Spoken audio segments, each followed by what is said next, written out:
A forma como a vida particular de cada um de vocês ela é orientada é pelos critérios da mente. Constantemente se repete na vida, nesta sua vida,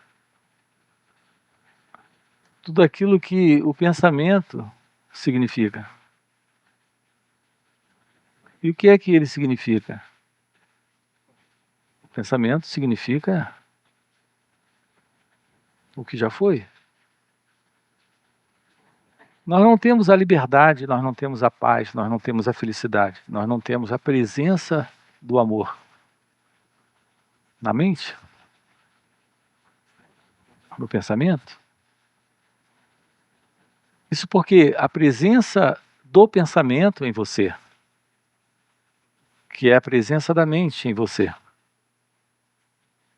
todo esse movimento que norteia sua existência de pessoa, é a condição de tudo aquilo que já foi, de tudo aquilo que você, como pessoa, já viveu. Assim nós temos a vida e temos a minha vida. Temos essa minha vida se opondo à vida. A sua desorientação ou a sua orientação no pensamento, que na verdade é a mesma coisa, a desorientação no pensamento ou a orientação no pensamento é a orientação do passado. Por isso que você tem uma vida pessoal. E é o que nós discutimos aqui com você. Investigamos aqui com você. A vida pessoal, isso que você chama de minha vida, isso está dentro desse modelo de separação. Quando você diz minha vida, você está se referindo a esse modelo de orientação ou desorientação psicológica em que você se encontra como pessoa. Porque não há pessoa. Não há pessoa. Não existe tal coisa como minha vida. É porque o pensamento lhe fala assim. Lhe diz essas coisas que você acredita. Quando o pensamento aparece, ele lhe dá a ideia e você confia nisso. Então você confia que tem a sua vida e tem a vida. Então nós temos a vida, como de fato ela está acontecendo, e temos a nossa particular vida. Cada um aqui está vivendo a sua vida. Isso é uma fraude, isso é um engano, isso é um equívoco. Porque é o pensamento que lhe dá a ideia de alguém presente norteando sua própria vida. Uma vida que, por sinal, é o reflexo de tudo aquilo que o passado dentro de você representa, que é a presença do pensamento. Toda a referência que você tem da pessoa que você é está nas memórias que você traz, nas lembranças que você tem, de tudo aquilo que você viveu. Repare, a vida ela é diferente da minha vida. Porque enquanto a vida está acontecendo de uma forma desconhecida, enquanto a vida está aparecendo de uma forma nova, inédita, e portanto indescritível pelo pensamento, uma vez que o pensamento é só o que já foi, enquanto a vida está acontecendo assim, dentro de você, você tem a ideia de que está vivendo uma particular vida. esse princípio de separação entre a vida como ela está sendo nesse momento e a história da vida que você está vivendo como pessoa, esse princípio é a dualidade. É a ideia desse eu e o não eu. Observe que quando você diz minha vida, tem a vida e tem você. Essa é a dualidade. Então, a minha vida, eu controlo, eu determino. Eu sei o que é bom para mim. Eu sei o que me torna infeliz. Eu sei o que irá me dar felicidade. Essa é uma posição, é uma postura equivocada desse elemento em você que é o pensamento. Quando usa a expressão minha vida, é como dizer o meu pensamento, o meu sentimento, a minha história, o meu mundo, a minha vitória, o meu fracasso. Quando a gente usa o pronome meu, esse pronome possessivo, quando a gente usa o pronome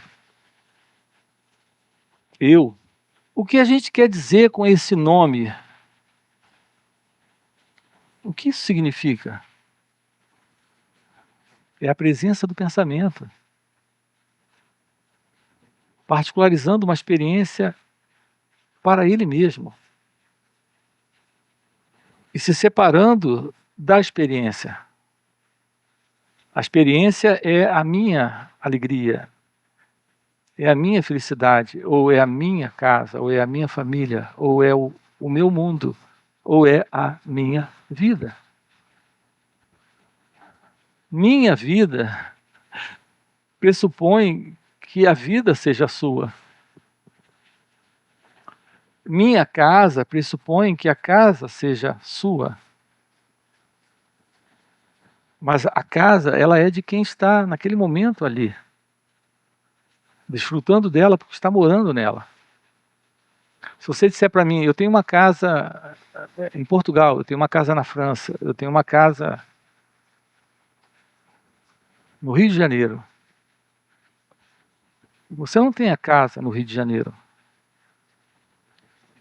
Você tem a ideia, a imagem, o pensamento sobre uma casa. Que o pensamento diz que é a sua casa. Não, a casa é daquele que ali está desfrutando da casa. Enquanto está desfrutando da casa. Então reparem como nós, ao longo do tempo, ao longo de toda essa história de pessoa que nós temos, em você tem 30 anos a história da pessoa, ou 40, ou 50, ou 70, mas na humanidade essa história da pessoa vem há milênios acontecendo. E nessa história da pessoa, o nosso padrão, o nosso modelo de sentir sobre tudo isso é completamente equivocado. Porque parte desse princípio de separação. A gente não tem o que está aqui, a gente tem o que a mente diz que está lá. A gente não é o que está aqui, a gente é o que o pensamento diz que nós seremos no futuro. Ou aquilo que nós fomos no passado. Perceba a importância de a gente compreender isso. Isso é uma orientação do pensamento ou é uma desorientação dele? Isso é ser norteado pelo pensamento para uma vida real ou é estar desnorteado tendo uma suposta vida criada pela imaginação? Você não tem o que não está aqui. E você não tem o que acredita ter, porque o pensamento diz que é seu. Quando você olha para o corpo, você diz: o meu corpo, a minha cabeça dói. Hoje eu amanheci com as costas muito doloridas. Ontem torci o meu pé. Então, nós temos esse modelo de pensar, esse modelo de sentir equivocado, porque isso alimenta esse princípio de separação, de dualidade.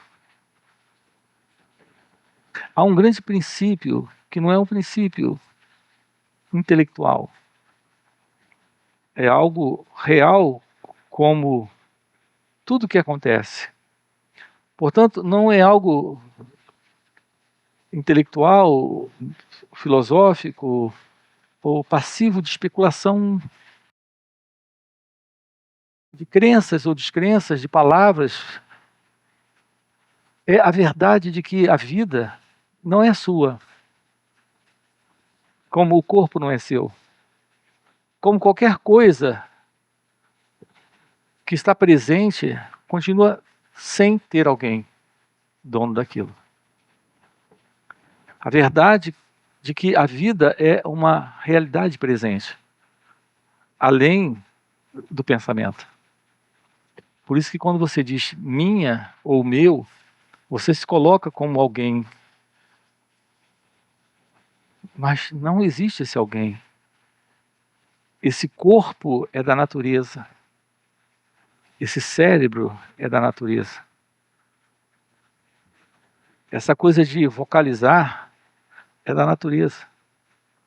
A fala vem da natureza. O som vem da natureza.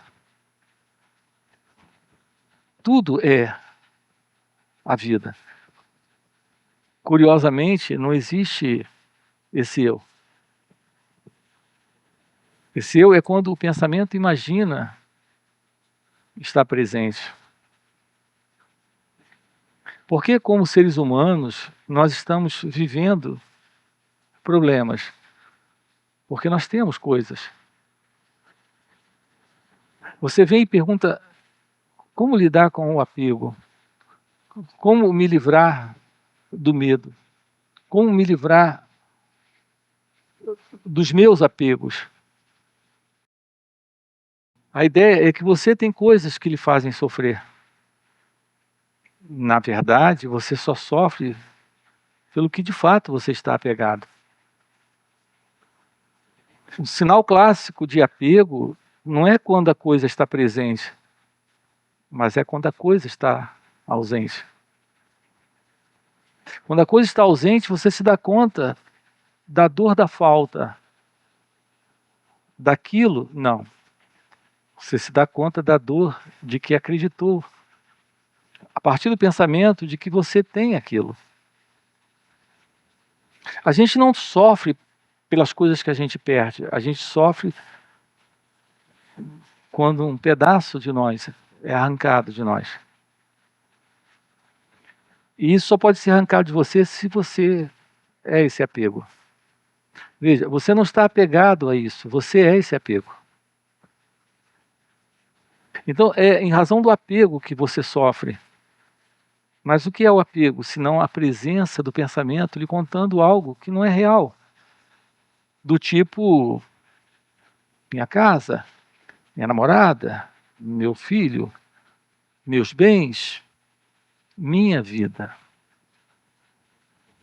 Haverá uma possibilidade nesta vida, da ciência dela, sem a minha vida? Porque, repare, é nesta minha vida que eu tenho as minhas coisas. É nessa minha vida que, quando essas coisas não estão presentes, é nela que eu sofro. Repare, há muita coisa aqui para a gente investigar, para compreendermos. Nós usamos todas essas expressões sem a menor investigação disso. O meu sofrimento, a minha vida, o meu apego, esse eu dentro do meu.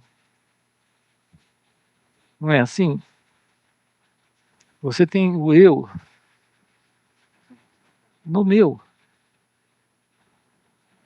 O eu está no meu. A presença do eu é uma ilusão. É esse eu que está apegado. Mas apegado a quê exatamente? Aquilo que ele imagina. É isso que ele possui. Mas o que ele possui está separado dele ou é ele? Será que podemos eliminar da vida a ideia de minha vida? Será que podemos eliminar da vida a ideia de meu? A ideia desse eu? Então não haverá apego. Haverá uma relação livre do modelo psicológico, de uma identidade que, porque está usufruindo de algo, se vê como proprietária daquilo. Como podemos eliminar da vida o sofrimento? Você não pode eliminar da sua vida o sofrimento. Mas é possível eliminar da vida o sofrimento. Por que você não pode eliminar da sua vida o sofrimento? Porque a sua vida é a particular vida de quem possui as coisas. Mas você pode eliminar da ideia, do conceito, da imagem, da vida, o sofrimento. Quando você elimina esse sentido de alguém que possui. Nós não possuímos as coisas. As coisas nos possuem. E nós somos o que possuímos. Pelas coisas. Sobretudo por ideias, que são crenças, que são pensamentos. Você vem e pergunta, o que é meditação? Meditação é esse encontro com o fim do sofrimento. Meditação é esse encontro com a liberdade de simplesmente ser, sem qualquer ideia de ter isso, de ter aquilo. Sim, isso é muito radical. Para a maioria de nós, não, eu diria para todos nós, porque a gente não se dá conta de que o que temos presente é a vida. E nela não tem alguém, porque você se sente sendo alguém. É curioso, você só sente ser alguém quando possui. Eu pergunto, qual é o seu nome? Aí você tem um nome, então você existe. Percebe? Eu pergunto, me fale sobre você. Aí você me conta a história, então você existe.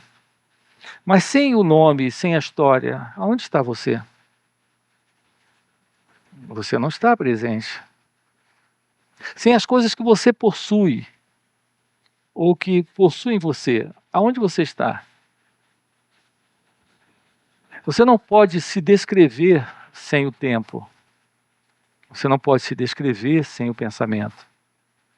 E a presença do pensamento é a presença de objetos, de pessoas, de lugares, de acontecimentos. É a presença do passado. Então, o que é a vida e por que ela é diferente da minha vida? Enquanto a sua vida está lidando com pessoas, lugares, pensamentos, posses, que são memórias, a vida está acontecendo sem o eu.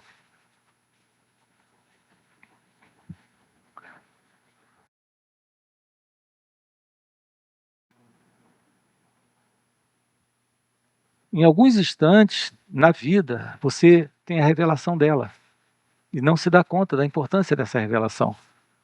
Sabe quando isso acontece? É quando você não tem o eu e lá não está o meu. Um encontro com o silêncio, com a paz, com a ausência do desejo e do medo, é o encontro com a vida. E é tudo o que é real. E é tudo o que tem importância. e significação real. É isso. A vida é isso.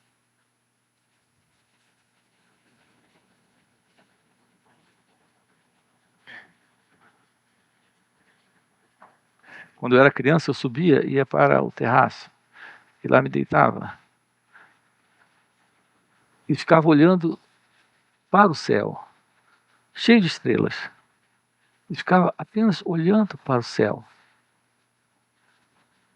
até onde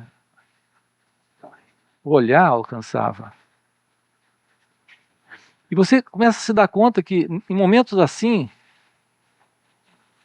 a mente não tem o que fazer. Ela não tem movimento nenhum.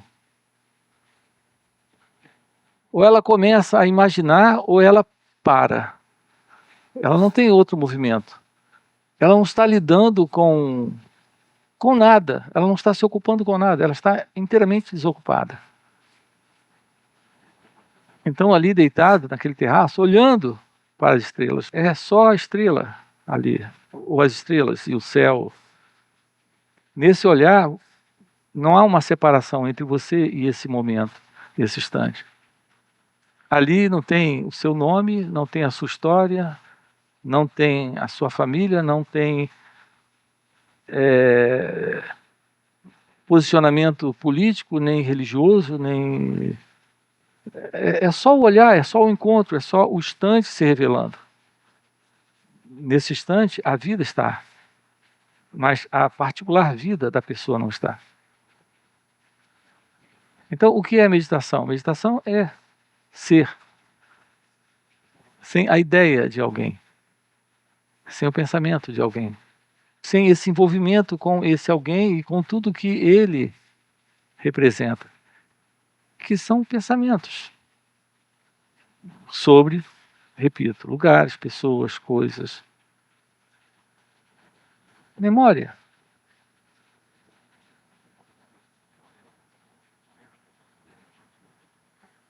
Esse momento aqui é um momento que revela a vida. Quando o movimento interno perdeu relevância, esse movimento de pensamento perdeu sua referência, perdeu essa referência de imagens, de lugares, pessoas, objetos e assim por diante.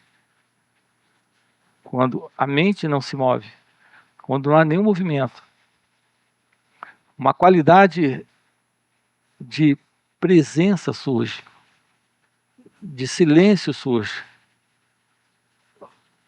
onde nele não temos mais a presença do eu. Então, esse é o momento da vida. Todos nós temos um momento na vida onde a particular vida da pessoa não está.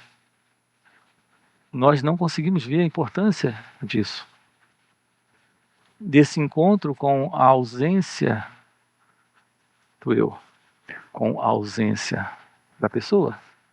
Sim, é um encontro com a ausência da pessoa, mas é um encontro na vida com a vida, pela vida, em vida. Não há presente aí essa minha vida, essa minha particular vida. Quando você olha, e é o olhar, e não você olhando, não há memória. Quando não há memória do que está sendo visto, não tem alguém vendo. É só olhar. Perceba isso. Ao olhar, ao escutar, ao perceber, ao olhar, ao escutar. Sem a memória, é só o olhar, perceber e escutar. Mas sem a memória não tem esse eu, não tem isso é meu. Nossa relação com essa minha vida não é assim. Você olha para ela e diz minha esposa, meu marido, meu filho. Isso é uma imagem projetada no pensamento a partir desse que observa, a partir da memória, que é o passado. Você vai sofrer por isso. Porque você está colocando uma identidade onde não existe. Está colocando uma relação equivocada com uma forma, com ele ou ela, sendo proprietário desse filho, ou dessa esposa, ou desse marido. Isso é ser possuído. Isso é possuir. Isso é ter uma separação entre você e a vida. O que é meditação? Meditação é esse encontro com esse momento. Sem essa ideia do que esse momento significa. Sem essa ideia do que esse momento significa, sem a memória de um observador que observa, a partir naturalmente do passado. O que é que estamos trabalhando aqui juntos?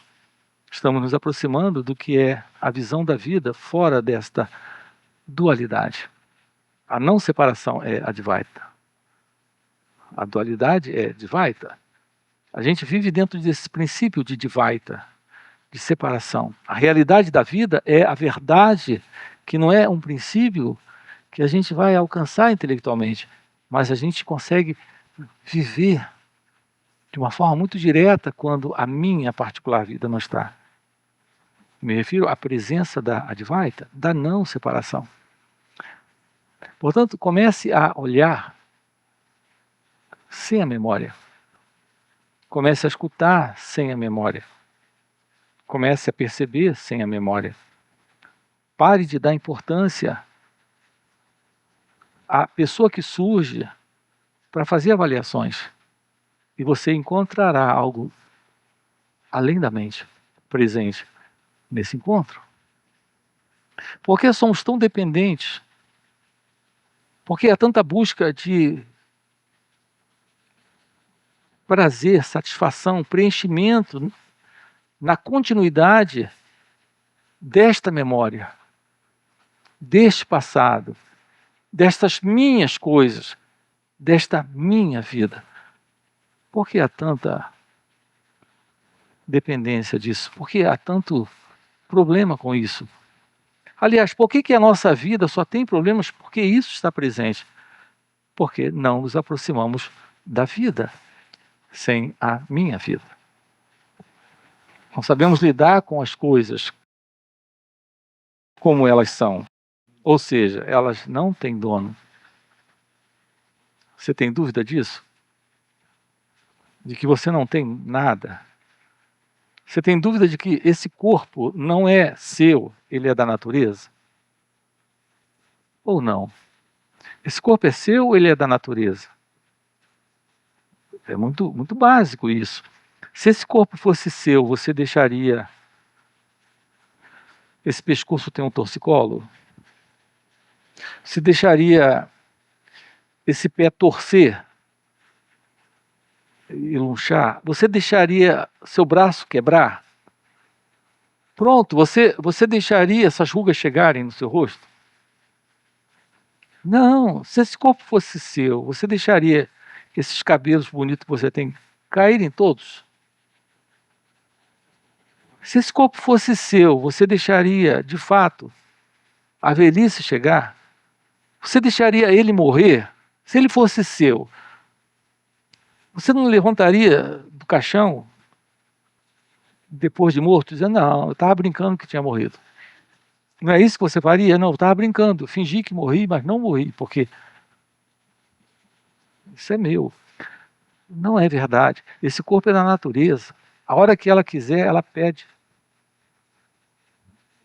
de volta o que é dela. O que é que você tem? O que é que você possui? Os pensamentos em sua cabeça lhe dão a identidade de alguém que se vê presente sofrendo. Veja, o sofrimento também não é seu. É uma coisa cultural. Você aprendeu a sofrer porque você teve grandes professores que chegaram aqui antes de você. Não é verdade? Então, os pensamentos nos fazem sofrer, mas eles também não são nossos. Então, repare, nós estamos vivendo uma vida que é essa minha vida completamente equivocada. Essa minha vida é totalmente um equívoco, um engodo, um engano. Os pensamentos não são meus. Esse corpo não é meu. Essa história não é a minha história, é a história do corpo. Ou não? Por que você coloca uma entidade dentro do corpo se ela não tem nem o corpo? Como pode haver uma entidade em um corpo que é da própria natureza? Então, de onde está vindo essa entidade? De onde está vindo esse eu, que é dono do corpo? Que diz meu corpo? Isso é o pensamento.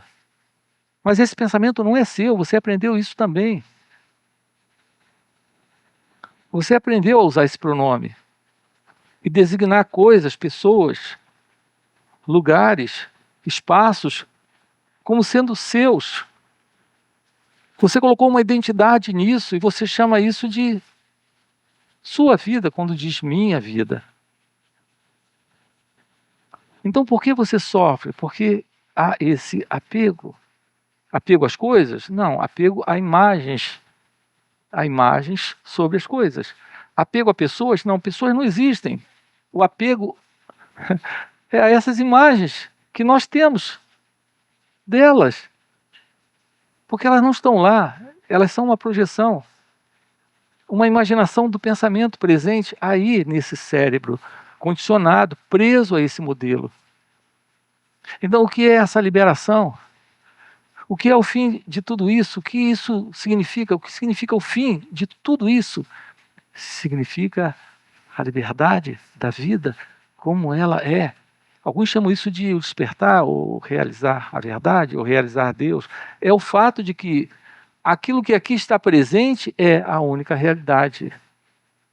E isso que aqui está presente não é a pessoa. Com a sua vida. Então, o que é essa sua vida? É um teatrinho. E você está levando muito a sério o fato de que você foi colocado nesse teatro pelo dono da peça e colocado aí como um ator que representa um personagem. Mas você desconhece a presença do ator porque se confundiu demais com o personagem da peça teatral, que, por sinal, você não sabe quem é o dono dessa peça e quem escreveu tudo isso. Então, o que é a liberação? A liberação é a ciência da verdade, é a compreensão. A sabedoria é esta visão. Essa visão é a presença dessa inteligência. Isso não é algo pessoal, não é algo para um personagem nessa peça teatral. É algo para o dono de tudo isso. A boa notícia é que não existe nada além do dono, do diretor, o escritor. O escritor, o diretor é paradoxalmente também o ator e o personagem e as cenas e tudo mais. Temos uma única realidade presente e isso é o fim, né? Quando a cortina fecha. E ela está fechando momento a momento e se abrindo momento a momento. Esse é o mistério da vida. Esse é o mistério de Deus. Esse é o mistério da realização. Esse é o mistério de ser. Isso é algo sem memória. Isso é algo sem o passado. Isso é algo sem o pensamento. Portanto, pare de confiar no que o pensamento diz. Ele está contando histórias. Ele está trazendo uma fala que lhe foi dada para ser um personagem, uma representação do que essa peça deve significar para quem assiste. É estranho tudo isso, porque quem assiste e quem faz a peça é um só. Quem representa o papel e o ator, o autor do ator, é o dono da peça. É um jogo, é só um jogo único acontecendo em tudo isso. Aqui, quando a fala gira em torno desse encontro, e ela só gira em torno desse encontro com a verdade, ela aponta para esse verdadeiro encontro com a verdade divina. Ela aponta para essa mente livre da ilusão. Essa é a mente divina. Essa é a mente de Deus. Essa é a mente do Cristo. Essa é a mente religiosa. Não é a mente de uma pessoa. É a mente presente aí. É a mente presente aí.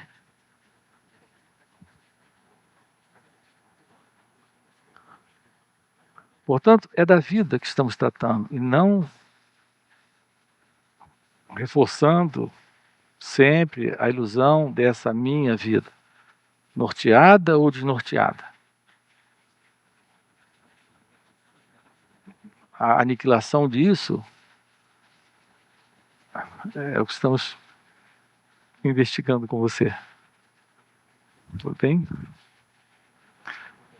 Vamos ficar por aqui.